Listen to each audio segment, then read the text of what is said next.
గౌరవ ముఖ్యమంత్రి గారికి శ్రీ నారా చంద్రబాబు నాయుడు గారికి నా హృదయపూర్వక నమస్కారాలు. వేదిక పైన ఉన్న సాటి గౌరవ మంత్రివర్గ సభ్యులందరికీ, వేదిక పైన ఉన్న ఎంపీ గారికి, ఎమ్మెల్యే గారికి, నాయకులందరికీ నా హృదయపూర్వక నమస్కారాలు. ఇక్కడికి విచ్చేసిన విశిష్ట అతిథులందరికీ ప్రతి ఒక్కరికి నా హృదయపూర్వక నమస్కారాలు. అమరజీవి పొట్టి శ్రీరాములు గారికి ఆయన వర్ధంతికి ముందస్తుగా చేతులెత్తి ఆయనకి నా నివాళులు అర్పిస్తున్నాను. మనం ఎందుకు వర్ధంతులు కానీ జయంతులు కానీ మహానాయకులు ఎందుకు మనం చేసుకోవాలి అంటే, మనిషి మర్చిపోవడం సహజం, మరుపు చాలా సహజం. ఎవరైతే మనకు అన్నం పెట్టారో, ఎవరైతే మనకు నిలబడ్డారో, ఎవరైతే మన కోసం పనిచేశారో, తల్లిదండ్రులు కూడా మర్చిపోతాం మనం. హ్యూమన్ మెమరీ అంత, హ్యూమన్ సైకాలజీ అలాంటిది. కంటిన్యూటీ ఆఫ్ మెమరీ చాలా అవసరం. మన తాతలు ముత్తాతలకు కూడా మనం ఎందుకు పితృదేవతలు అని చెప్పి మనం పిండం పెడతామంటే, ఎవరి వల్ల అయితే మనం వచ్చాం వాళ్ళు మర్చిపోకూడదని చెప్పి.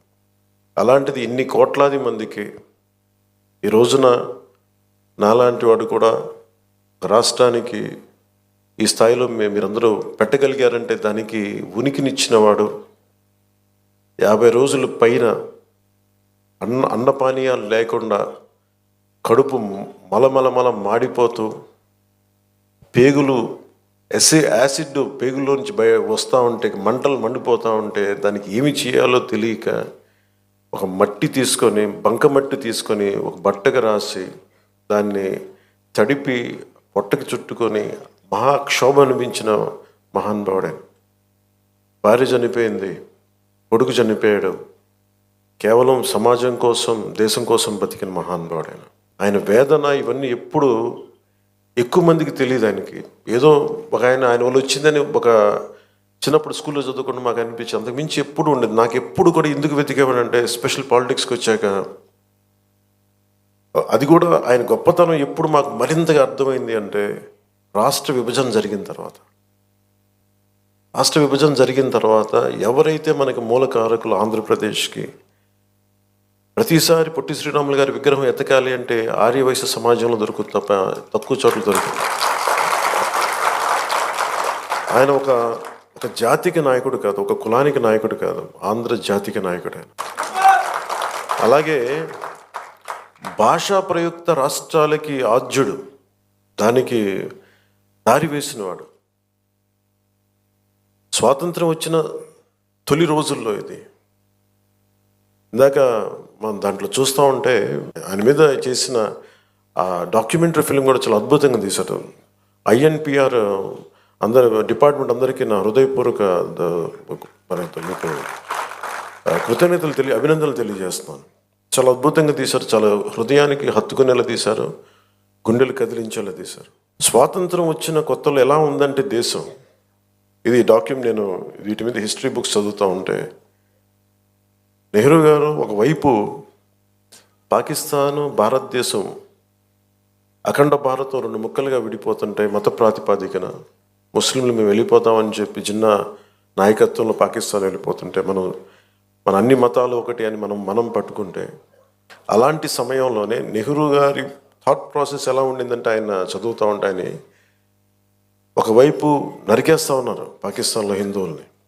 అలాంటి సమయంలో ఇంకొక మూల మన ఉమ్మడి మద్రాసు రాష్ట్రంలో చాలా వివక్ష అనుభవిస్తూ, అవమానాలు భరిస్తూ, తెలుగు వారికి గుర్తింపు లేదు. అలాంటి సమయంలో తెలుగు ఉనికి కోసం, ఆంధ్రలో ఉనికి కోసం ఒక రాష్ట్రాన్ని ఏర్పాటు చేసుకునే క్రమంలో పొట్టి శ్రీరాములు గారు ప్రాణం పోవటం, ఇవన్నీ దేశాన్ని కదిలించేసి ముందు ఏం పెద్ద జరగదు అనుకున్నారు.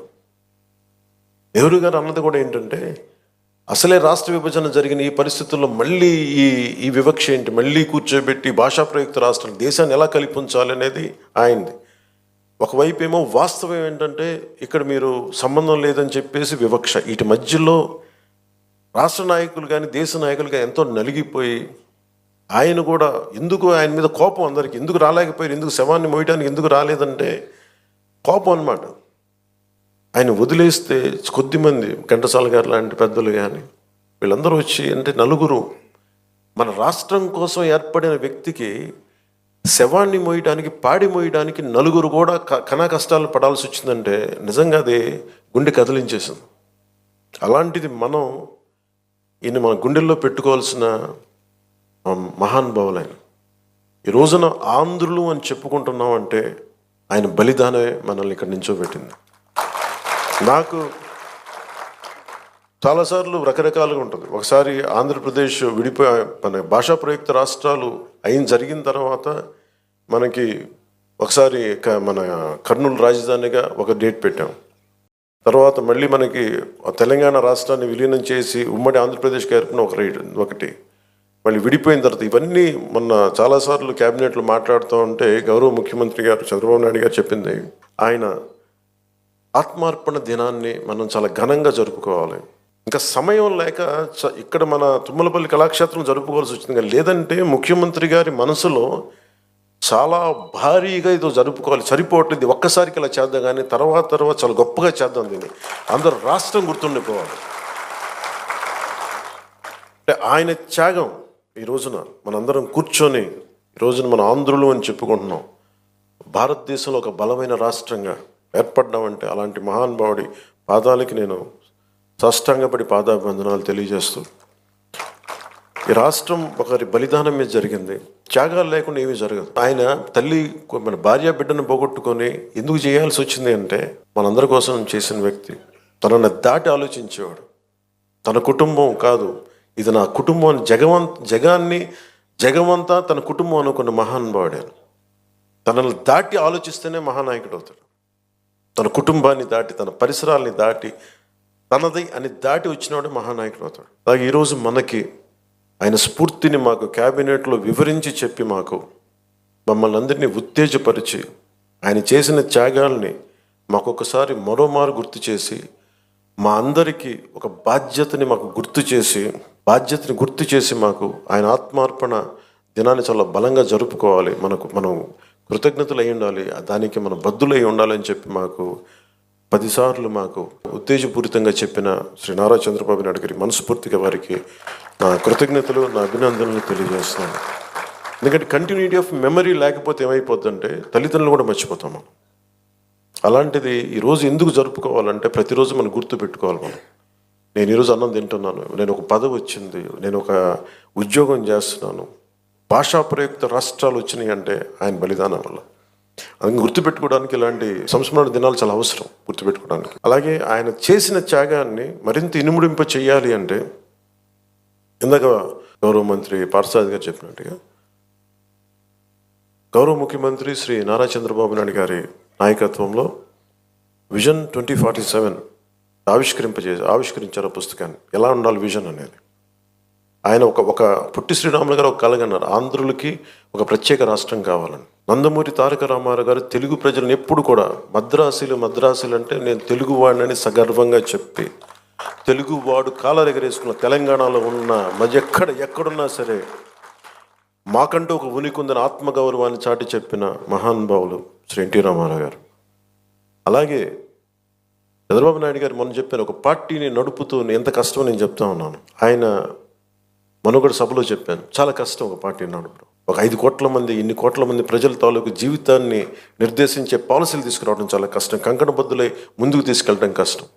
అలాంటిది 2047కి ఎలా ఉండాలి ఈ రాష్ట్రం, అదొక డాక్యుమెంట్, అది ఒక దిశానిర్దేశం చేస్తుంది.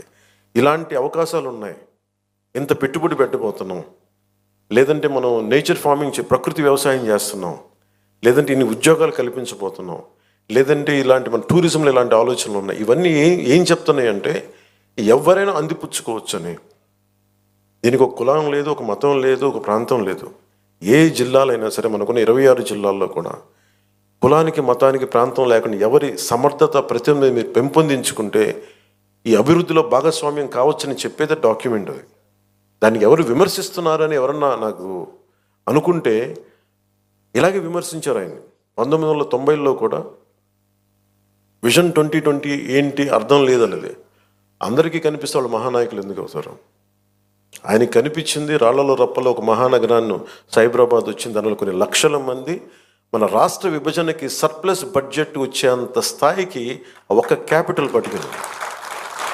అలాంటిది ఆయన మళ్ళీ ఈ 24 కూర్చొని రేయింబవళ్ళు కష్టపడి అందరి సలహాలు సూచనలు తీసుకొని 2047 విజన్ డాక్యుమెంట్ని తీసుకెళ్ళి అది సంపూర్ణంగా మనందరం చెయ్య కలిపి కులాలకి, మతాలకి, ప్రాంతాలకి అతీతంగా తీసుకెళ్తే అది $2.2 ట్రిలియన్ ఎకానమీగా అది ముందుకెళ్తే ఆ రోజు పొట్టి శ్రీరాములు గారికి సాధించిన ఆయన బలిదానానికి నిజంగా నివాళి ఏర్పాటు చేసినట్టు అవుతుంది. మనందరం కంకణబద్ధులై ఉందాం. అలాగే నా వైపు నుంచి సంపూర్ణంగా ఆయన స్ఫూర్తిని అలాగే విజన్ 2047ని ముందుకు తీసుకెళ్ళడానికి కంకణబద్ధులై ఉంటాం. ముందుగా కమిటెడ్గా ఉంటామని తెలియజేసుకుంటూ మరోమారు పొట్టి శ్రీరాములు గారికి ఆయన ఆత్మార్పణ దినానికి నేను జోహార్లు అర్పిస్తూ సెలవు తీసుకున్నాను. జై హింద్.